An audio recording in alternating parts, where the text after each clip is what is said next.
வீட்டில் ரவை இருந்தால் போகிறோம், சட்டுன்னு ஒரு 30 நிமிஷத்தில் இந்த 2 பிரமாதமான டிஃபன் ரெசிபி செஞ்சிடலாம். ஸோ வாங்க இது ரெண்டுமே எப்படி செய்யறதுன்னு பார்க்கலாம்.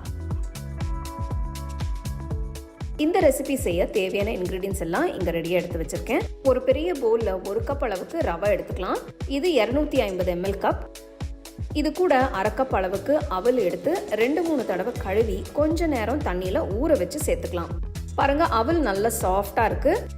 1/2 கப் அளவுக்கு தயிர், 1 டீஸ்பூன் உப்பு சேர்த்து எல்லாத்தையும் ஒரு தடவை நல்லா கலந்துக்கலாம். இப்போ தேவையான அளவு தண்ணியை ஊற்றி மாவை கரைச்சிக்கலாம்.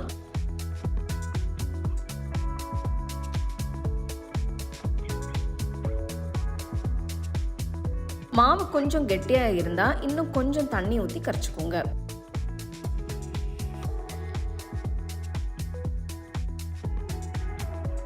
கலந்து விட்டு தனியாக எடுத்து வச்சிடலாம். ஒரு பேனில் 1 டேபிள் ஸ்பூன் எண்ணெயை ஊற்றி எண்ணெய் சூடானதும் 1 டீஸ்பூன் கடலைப்பருப்பு, 1 டீஸ்பூன் கடுகு, 1 டீஸ்பூன் சீரகம் சேர்த்து வறுத்து எடுத்துக்கலாம். இப்போ பொடிசா நறுக்கின 1 சின்ன கப் அளவுக்கு சாம்பார் வெங்காயத்தை நறுக்கி சேர்க்கலாம். 3 நறுக்கின பச்சை மிளகாய், பொடிசா நறுக்கின 1 துண்டு இஞ்சி சேர்த்து வதக்குங்க.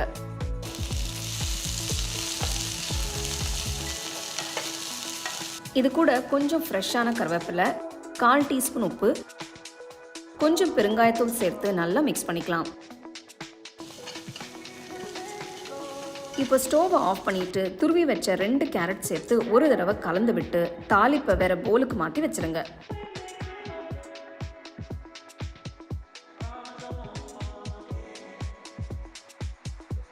அடுத்து ஒரு தவாவை சூடு பண்ணி 1 கரண்டி மாவு எடுத்து ஊற்றுங்க. இப்போ ஊத்தப்பம் மேலே நம்ம ரெடி பண்ணி வச்சிருக்கிற தாளிப்பை மெதுவாக கொஞ்சமாக ஸ்ப்ரெட் பண்ணுங்க.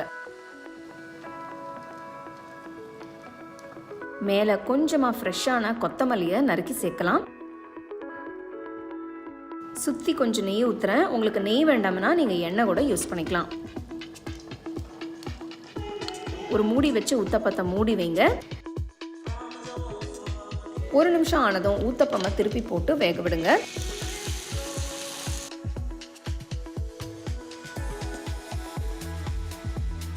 ஒரு நிமிஷம் வெந்ததும் தவாலேருந்து எடுத்துடலாம். சூடான இன்ஸ்டன்ட் ரவா ஊத்தப்பம் தயாராகிடுச்சு. இதை சூடாக நீங்கள் தேங்காய் சட்னி இல்லைனா தக்காளி சட்னி வச்சு சர்வ் பண்ணலாம். ரொம்ப ஈஸியான நல்ல டேஸ்டியான ரெசிபி சட்டுன்னு செஞ்சிடலாம். கண்டிப்பாக ட்ரை பண்ணி பாருங்கள். அப்படியே உங்கள் ஃபேமிலி ஃப்ரெண்ட்ஸோட ஷேர் பண்ணுங்கள்.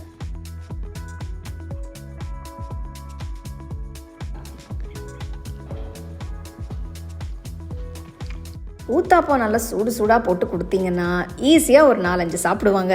இப்போ வாயில் வச்ச உடனே கரையிறா மாதிரி இந்த காராபாத் எப்படி செய்யறதுன்னு பார்க்கலாம். முதல்ல காராபாத்துக்கு தேவையான காயை வேக வச்சு எடுத்துக்கலாம். ஒரு பாத்திரத்தில் கொஞ்சம் தண்ணி ஊற்றி 1 சின்ன கப் பொடிசா நறுக்கின பீன்ஸ், 1 சின்ன கப் அளவுக்கு பொடிசா நறுக்கின கேரட், 1/4 கப் ஃப்ரெஷ்ஷான பச்சை பட்டாணி, இதில் கொஞ்சமாக உப்பு சேர்த்து கலந்து விட்டு பாத்திரத்தை மூடி வச்சு ஒரு 5 நிமிஷம் வேக விடலாம்.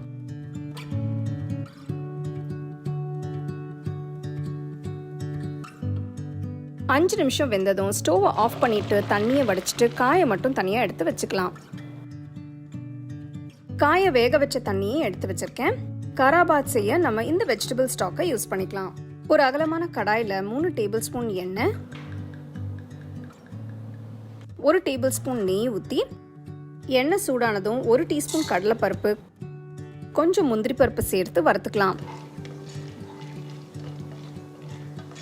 பருப்பு வரப்பட்டதும் இதில் 1 டீஸ்பூன் கடுகு, 1 டீஸ்பூன் சீரகம் சேர்த்து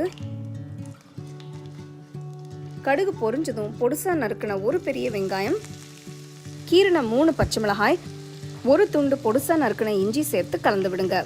வெங்காயம் சேர்த்து 1 நிமிஷம் வதங்கட்டும்.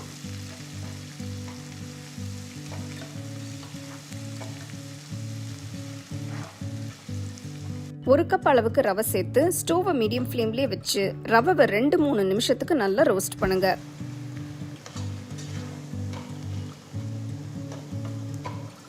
ரவை வறுபட்டதும் 1 கப் ரவைக்கு 3 கப் அளவுக்கு தண்ணி ஊற்றிக்கலாம்.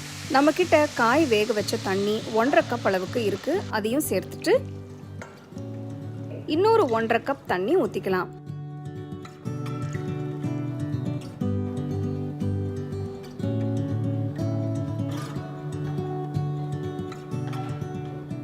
நல்லா மிக்ஸ் பண்ணிட்டு 1 டீஸ்பூன் உப்பு, 1/2 டீஸ்பூன் மஞ்சள் தூள், பொடுசா நறுக்கின 1 தக்காளி, வேக வச்ச காய் எல்லாத்தையும் சேர்த்து நல்லா கலந்து விடுங்க.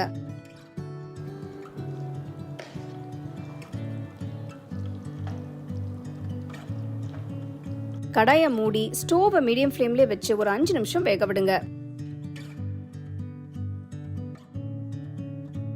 5 நிமிஷம் ஆயிடுச்சு. கடாயை ஓபன் பண்ணி மேல 1 டீஸ்பூன் அளவுக்கு நெய், 1 கை அளவுக்கு ஃப்ரெஷ்ஷா துருவன தேங்காய்,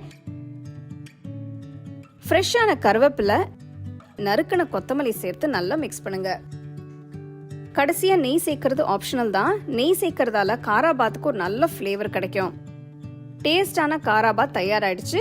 இந்த ரெசிபியை ஒரு 15-20 நிமிஷத்துல சட்டுன்னு பண்ணிடலாம். இன்னைக்கு இந்த காராபாத்தை நான் தேங்காய் சட்னியும் சாம்பார் வச்சு சர்வ் பண்றேன். நீங்க உங்களுக்கு பிடிச்ச சட்னி கூட சாப்பிட்டு ஹாப்பியா என்ஜாய் பண்ணுங்க.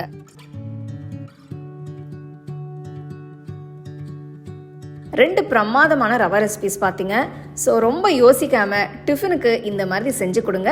எல்லாருமே ரொம்ப என்ஜாய் பண்ணி சாப்பிடுவாங்க. கண்டிப்பாக ட்ரை பண்ணி உங்கள் ஃபேமிலி ஃப்ரெண்ட்ஸோட ஷேர் பண்ணிக்கோங்க. உங்களுக்கு நான் இந்த வீடியோவில் யூஸ் பண்ணுற ப்ராடக்ட்ஸ் பிடிச்சதுன்னா கீழே டேக் பண்ணியிருக்கேன், செக் பண்ணி பாருங்கள். டீட்டெயில்டான ரெசிபிக்கு homecookingshow.in வெப்சைட்டை செக் பண்ணுங்கள். The second edition of the home cooking book is now available on Amazon as well as on shop.homecookingshow.in.